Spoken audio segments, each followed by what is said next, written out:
This is a story from the 1001 Arabian Nights as told by the great and wise Scheherazade. Now once upon a time there was a king who was sitting in chambers with his counselors discussing the matters of the day, when a troop of soldiers came in and asked to see the king, and he allowed it. And a troop of soldiers came in bearing a man in chains. This man is from a foreign nation, and we believe that he is a spy and plotting against you.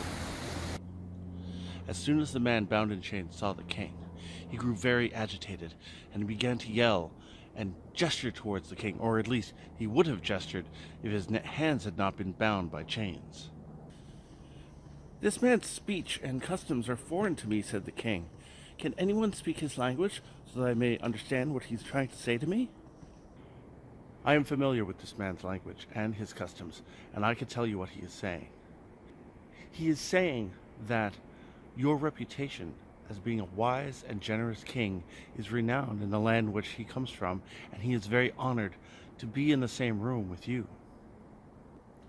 This pleased the king, and he was about to order that the man be released from his chains when a second counselor spoke up.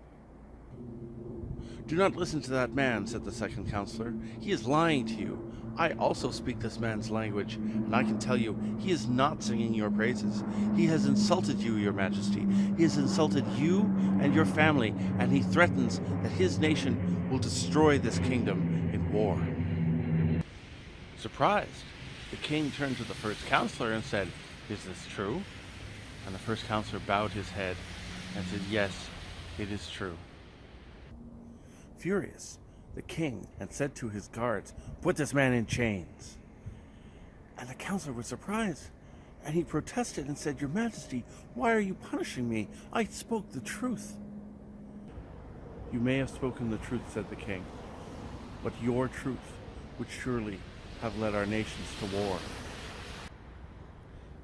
Then the king pointed to the first counselor and said, "Although this man has lied to me, he speaks from a position of peace, and it is his counsel upon which I depend and value."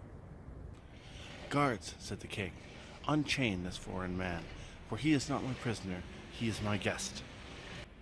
And then the king turned to the first counselor and said, "Now you will stay with me and act as this man's interpreter, so that we may negotiate peace between our great nations." May we all be negotiators of peace.